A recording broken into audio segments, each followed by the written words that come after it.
Hey friend, welcome back to the Healer and Hope Giver Practicing Out Loud. I'm really glad you're here today. This episode is one I've been sitting with for a while.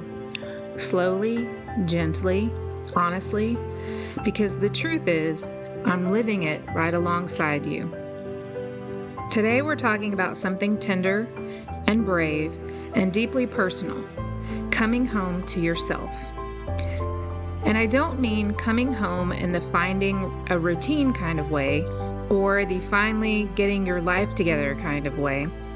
I mean the kind of homecoming where you stop running from the truest parts of who you are and begin returning to them, one small, imperfect step at a time. Because here's the truth that I've had to learn, and maybe you have too. Somewhere along the journey of surviving and pleasing and performing and showing up for everyone else, we can lose track of the parts of ourselves we were never meant to abandon. We forget the sound of our own voice. We forget what stirs our spirit. We forget what peace actually feels like in our own bodies. We forget that we are created with intention, with design, with identity, long before anyone else had an opinion about us. But when life slows down, when you finally stop long enough to hear what's been whispering beneath all the noise, that's when God begins to take you and guide you back home. Back to the woman that He formed, back to the voice that He gave you, back to the identity He never revoked. So today, as we walk into this together, I want to start by giving you permission to be where you are exactly. There's no pressure to be fixed, no expectation to have your life sorted. You don't have to arrive polished. You don't have to show up with answers. Just come as you are. Let's take a breath together. In and out. Because even that one moment, that one breath is a tiny step towards home. Before we go any deeper, I want to tell you why this episode matters so much to me personally. This isn't a topic that I chose. It's a season that I've been walking through. A season where life slowed me down enough to realize just how far I drifted from my own heart and how much God wanted to bring me back to myself. Not to trying to be everything to everyone version of me, not to the good girl, keep the peace, stay small version of me, not the one who do you think you are version that my inner critic likes to talk to, but the real me, the one that God intended all along. And something tells me you might be in that kind of season too. A season of awakening, a season of noticing, a season of uncomfortable honesty, a season where the life that used to fit doesn't quite fit anymore. If that's where you are, friend, you're not lost. You're not behind. You're not failing. You're simply in a transition. And transition is holy ground. So as we step into this episode, I want you to imagine just for a moment a door being open inside of you, a door that leads back to the parts of yourself you thought you had outgrown, or broken, or even buried, or maybe forgotten.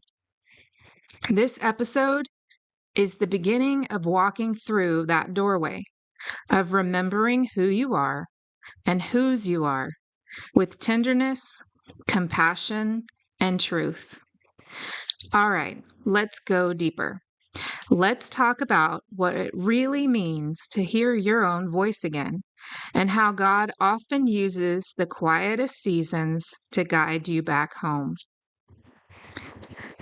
One of the first things that happens when you slow down, really slow down, is that you start to realize just how long it's been since you've truly heard your own voice. not the voice you use when you're trying to be agreeable or to keep the peace or to stay small so that no one is uncomfortable, and not the voice you use when you're performing or striving or trying to be everything to everyone. I mean the voice that God wove into you, the inner voice that knows truth and longing and calling and identity. For a long time, I didn't realize how quiet that voice had become, or maybe not quiet, maybe just drowned out is a better word. Drowned out by obligations, drowned out by expectations from others and from myself, drowned out by the need to be the steady one, the dependable one, the one everybody else could lean on. And over time, that voice, the one God actually meant for me to follow, got softer and softer until I wasn't sure I could recognize it at all. But here's the thing about God. He knows how to get our attention in the most unexpected ways. He knows how to bring us into seasons where the noise drops just low enough for his whisper to rise above everything else. And in 2024, that's exactly what happened to me. For years, and I'm not even exaggerating, I didn't walk into events alone, ever. If there was a meeting, a conference, a gathering, anything, I had a buddy, someone to enter the room with me. So I didn't feel like I had to stand there as just me. Because somewhere along the lines, I internalized this belief that I wasn't enough on my own. That if people were happy I was there, it was only because of who I came with or who I made more comfortable. Not because Kim was wanted, but then 2024 rolled around and everything shifted. The company that I partnered with, the one that I lost 95 pounds with, reached out and told me they wanted to film a professional video featuring my story. My story. A full video crew came to my home, lights, microphones, 2 full days of filming, hair and makeup, conversations about my journey, my health, my healing, my growth, and that video was supposed to debut at their annual event 3 states away. So I got on a plane, alone, no buddy, no buffer, no one to hide behind. It was the first time in my adult life that I walked into something like this without someone beside me. I was nervous and excited and completely uncomfortable and brave, even if it didn't feel like bravery at the time. But here's the plot twist. After all that filming, after all that preparation, after all that courage it took to show up alone, the video didn't air. At first, I was crushed. I had imagined that moment, that big reveal, as the culmination of everything I'd walked through. But God had a completely different lesson waiting for me. Even though that video never played, something perfectly timed and completely unexpected happened. When I walked into that event, all by myself, something beside me braced for the familiar message. You don't belong here. You're just being tolerated. No one's excited to see you. That old, dusty soundtrack from my inner critic. But instead, the women I admired, the women who had impacted me, the women I had watched from afar, lit up when they saw me.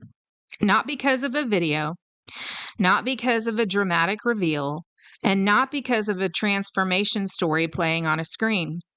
They were excited to see me, Kim. My presence, my heart, my humor, my spirit, my authenticity, my story, the one that God is still unfolding. And for the first time in a long time, I realized something that I had forgotten. I am someone worth showing up for, even when I walk in alone. It was as if God whispered, "Daughter, the video was never the point. You were the point.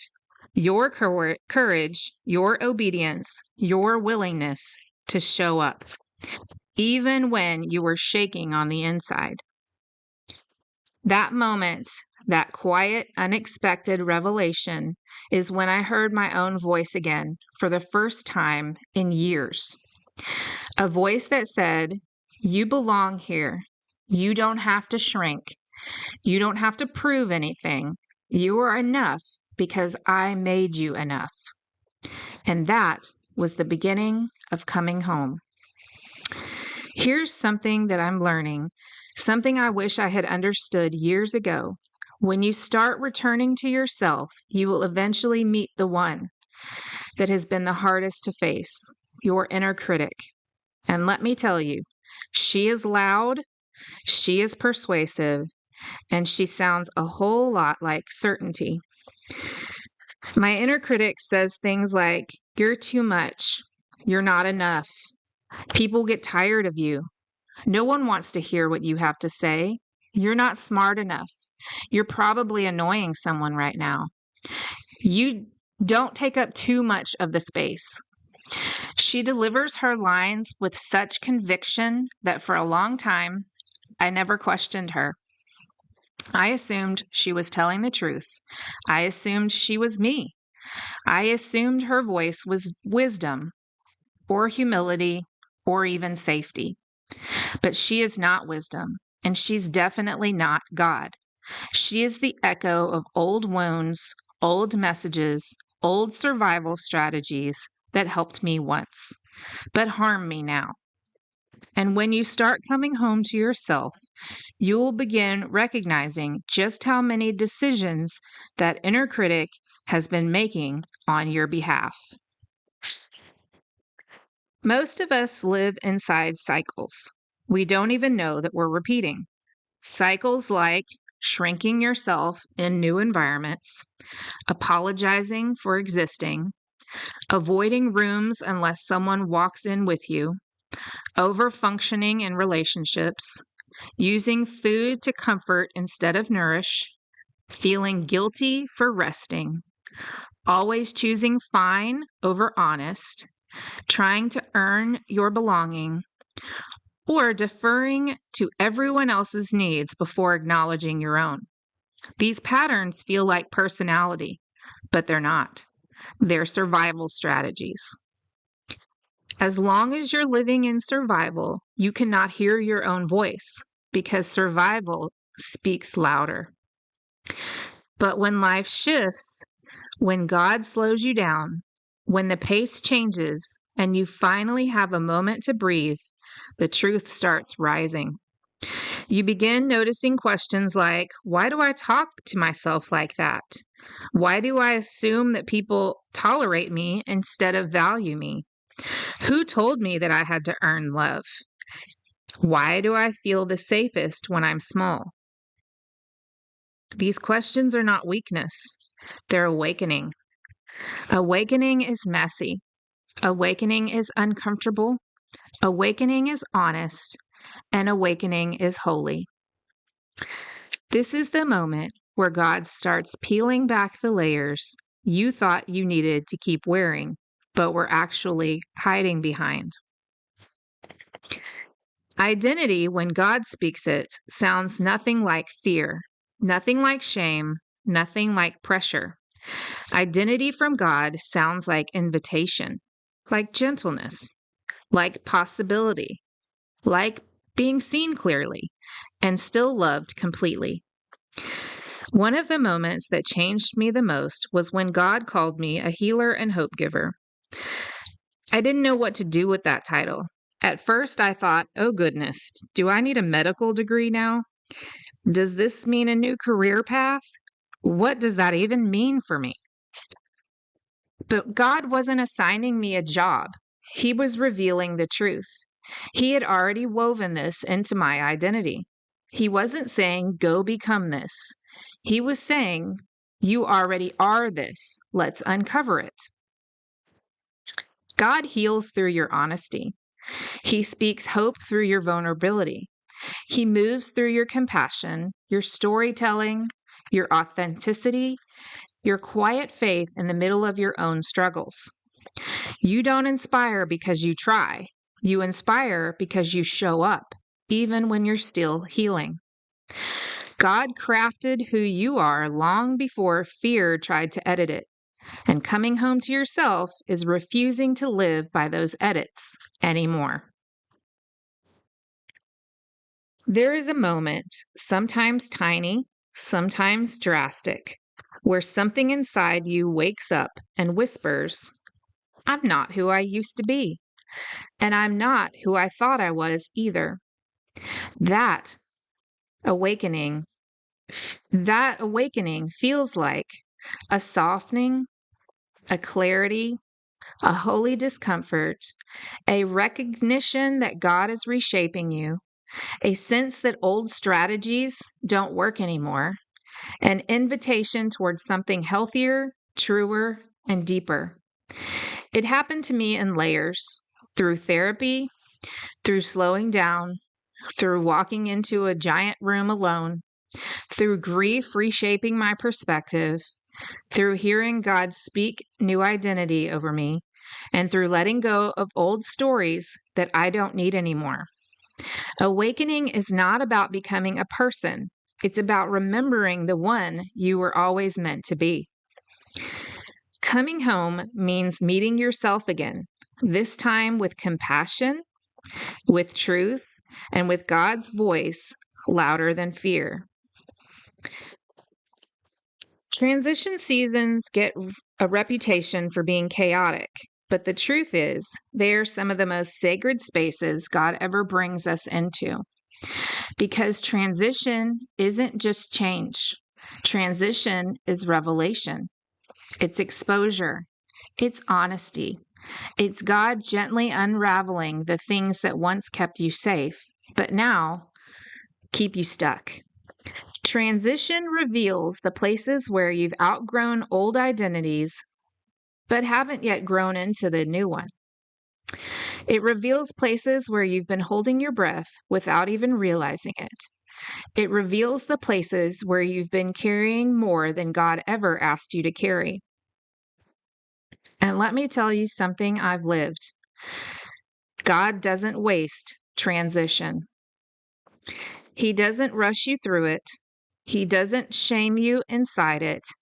And He doesn't abandon you in the middle of it. Instead, He sits with you. He slows you down. He speaks more gently. He shifts your perspective. He exposes the lies you've been believing.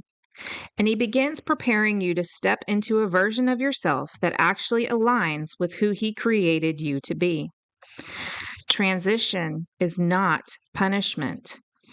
It is preparation. I want to touch briefly on something personal, something that shaped this season for me. Without becoming the whole story, after my dad passed, life slowed down in a way that I didn't expect. Not just emotionally, but spiritually, practically, internally. Everything softened and everything quieted. Everything shifted. I didn't suddenly have clarity or some dramatic revelation, but I did have space. Space to feel, space to notice, space to question patterns I'd never questioned before, space to hear God in ways I couldn't when my life was louder. It wasn't that grief reshaped me, it was the perspective that came with slowing down. Grief didn't define this season, but it opened the door for me to see myself more honestly and for God to speak into places I had been too busy or too distracted to face. I don't tell you this to center the episode around loss, because this episode is not about that, but to acknowledge that sometimes God uses major life shifts to invite you into a deeper homecoming. When everything slows down, you begin asking questions that busyness never allowed. Is this who I really am? Is this who I want to be? What rhythms are good for my soul and which are just habits? What did I lose of myself along the way? What parts of me have been whispering to be seen again? These questions aren't signs of confusion. They're signs of awakening. They're indicators that your soul is beginning to stretch its legs again. Transition is where the fog lifts and the truth becomes impossible to ignore. It's where God holds up a mirror, not to shame you, but to show you the parts of yourself that have been waiting to come home. Coming home to yourself sounds beautiful, and it is, but it's not dramatic. It's not a single breakthrough moment. It's not a sudden transformation you can point to and say, that's when everything changed. Coming home is a slow return. It looks like tiny decisions that begin to add up. Choosing rest instead of forcing productivity. Choosing compassion instead of criticism. Choosing nourishment over numbing. Choosing honesty over convenience. Choosing boundaries instead of resentment. Every time you do something that honors who you are becoming, you come home a little bit more. Every time you stop apologizing for your needs, you come home a little more. Every time you show yourself grace after slipping into old patterns, you come home a little more. Every time you tell yourself the truth instead of repeating the old lie, you come home a little more. And here's the best part. You're not returning to a stranger. You're returning to the woman God designed long before fear tried to rewrite your story. One of the most comforting realizations in this journey is understanding that God wasn't surprised by my unraveling. He wasn't startled by my exhaustion. He wasn't disappointed by the ways I lost track of myself. He had been preparing a path back to the truest identity long before I knew I needed it. This is what God does. He rebuilds us from the inside out. He gently restores the pieces that we abandoned. He reintroduces us to the truth of who He created us to be. He guides us back home. And friend, He's doing the same for you right now, in your own way, in your own timing, in your own story. You're not wandering. You are returning. Coming home to yourself sounds poetic, but when you're actually walking it out, it feels more like slow, sacred work. It's not a moment. It's not a milestone. It's not an accomplishment you can post about. It's not even something other people can always see from the outside. Coming home is an internal shift, a remembering, a recentering, a gentle unlearning of the things that kept you away from yourself. And here's what I'm learning. Coming home isn't about creating a new version of yourself. It's about returning to the one God intended for you all along. If I could give you one truth that changed everything for me, it's this. You cannot hate yourself into healing. You cannot shame yourself into transformation. You cannot criticize yourself into becoming whole. Coming home requires compassion. It looks like catching the inner critic before she spirals. Asking, is this God's voice or fear's voice? Speaking to yourself the way that you would want someone you dearly love to speak to you. Giving yourself room to be human. Letting go of the pressure to fix everything all at once. Healing grows in compassion, not in control. One of the places this homecoming has shown up the most clearly in my life is in my own health journey. In 2023, I started changing my relationship with food, something that had been a place of comfort for me for many years, a place I went when I was overwhelmed, or scared, or numb, or trying to soothe emotions that I wasn't ready to face. But as I began healing emotionally and spiritually, my body started asking for healing too. Not perfection, not restriction, not extremes, but balance. And friend, balance doesn't come naturally to me. Maybe it doesn't for you either. I'm an all or nothing person by default. In my health, in my emotions, in my patterns. But coming home has meant learning to choose something different, something even gentler, something more sustainable. Now, healing looks like enjoying a celebration without letting it spiral into a week or even a month. Giving myself grace instead of punishment. Coming back to nourishing routines, not to earn my worth, but to honor my body. Moving forward, even if imperfectly, allowing growth to take its time. Healing my relationship with food has been one of the most honest indicators of how I'm learning to come home to myself with compassion and not extremes.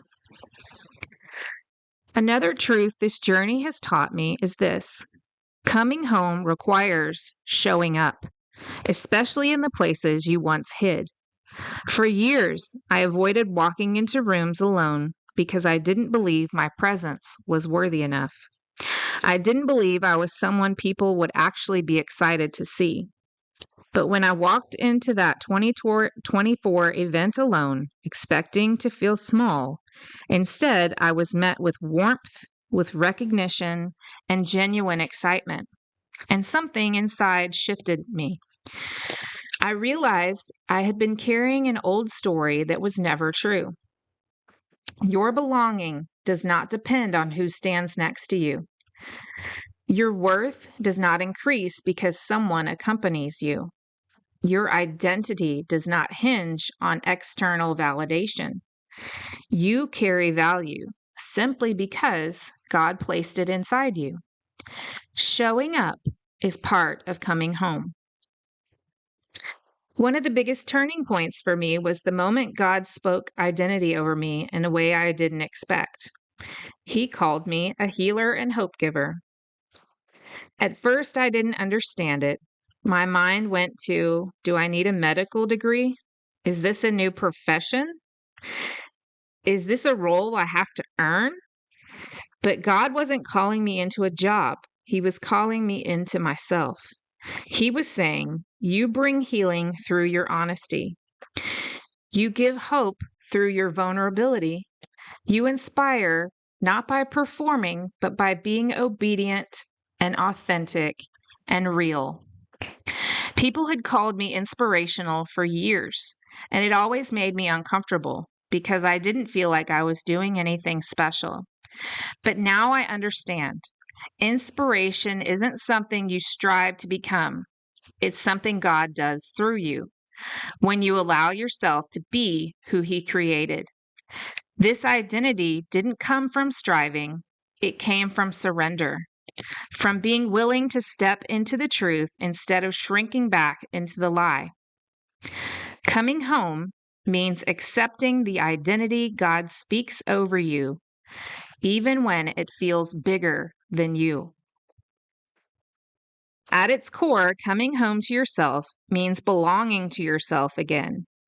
It means taking off the masks, letting go of who you were taught to be, releasing the fear that keeps you small, honoring truth, choosing compassion, setting boundaries, walking into rooms alone, not because you don't need people, but because you no longer abandon yourself to be accepted.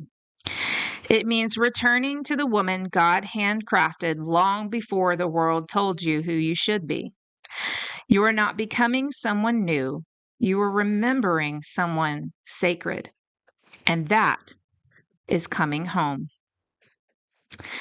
Before we close today, I want to invite you to take one more breath with me. Breathe in and out.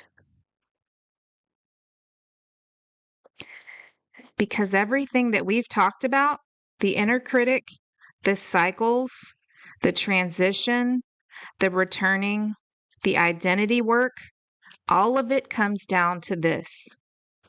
You are allowed to come home to yourself.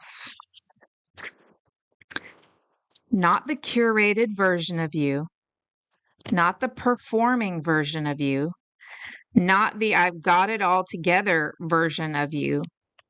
You, right now, in your becoming, in your questions, in your vulnerability, in your healing. You don't have to rush this process.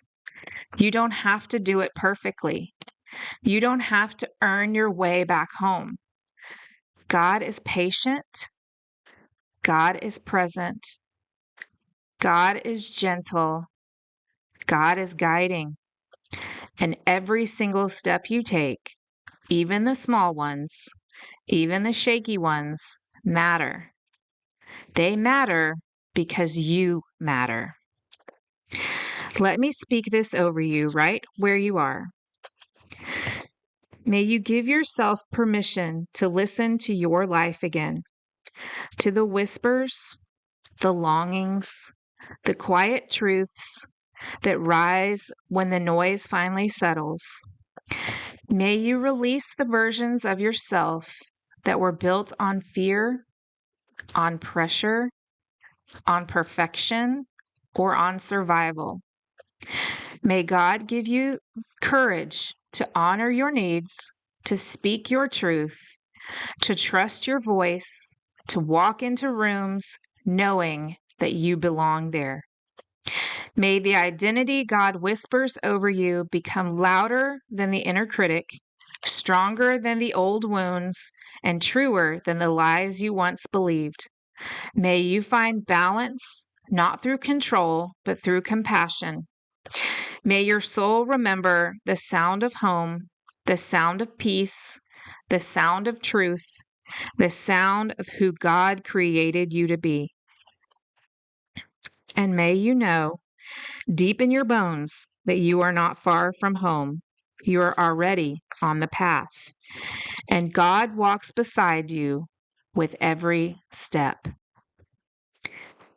Thank you for being here today. Thank you for sitting with me in this space.